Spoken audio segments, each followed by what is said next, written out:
Hi guys, இன்றைக்கி நம்ம பன்னீர் pasta எப்படி செய்யலான்னு பார்க்கலாமா? அடுப்பு ஆன் பண்ணி ஒரு பாத்திரம் வச்சு அதில் தண்ணி ஊற்றி எண்ணெய், உப்பு, பாஸ்தாவை வேக வச்சு தனியாக எடுத்து வச்சுக்கலாம்.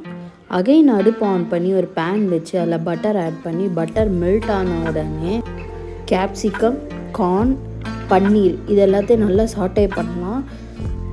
பன்னீர் லைட்டாக கலர் மாறணும், அது வரையும் சாட்டே பண்ண உடனே சால்ட் அண்ட் பெப்பர் ஆட் பண்ணி இன்னும் நல்லா ப்ரௌன் ஆகிற வரையும் சாட்டே பண்ணி தனியாக எடுத்து வச்சுக்கலாம் அந்த வெஜ்ஜிஸ் எல்லாம். அகைன் இப்போ ஒரு கடாயை எடுத்து அதில் பட்டர் ஆட் பண்ணிவிட்டு இது கூடவே நம்ம ஆனியனை ஆட் பண்ணி நல்லா ஆனியன் ப்ரௌன் கலர் வந்த உடனே டொமேட்டோவையும் ஆட் பண்ணிக்கலாம். டொமேட்டோ நல்லா வதங்கணும், நல்லா சாட்டே பண்ணிக்கோங்க.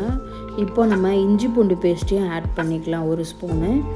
இப்போ நம்ம கரம் மசாலாவும் சிக்கன் மசாலாவும் ஆட் பண்ணி நல்லா சாட்டே பண்ணிவிட்டு இது கூட நம்ம soya sauce, red chilli sauce, அப்புறம் க்ரீன் சாஸ் இது எல்லாத்தையும் ஆட் பண்ணி நல்லா சாட்டே பண்ணிக்கலாம்.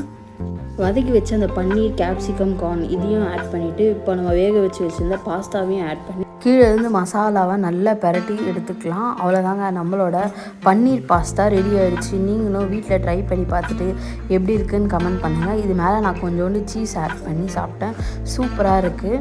மறக்காமல் நம்மளோட யூடியூப் சேனலில் சப்ஸ்கிரைப் பண்ணிக்கோங்க அண்ட் நம்மளோட இன்ஸ்டாகிராம் அக்கௌண்ட்டையும் ஃபாலோ பண்ணிக்கோங்க. தேங்க்ஸ் ஃபார் வாட்சிங், பாய்.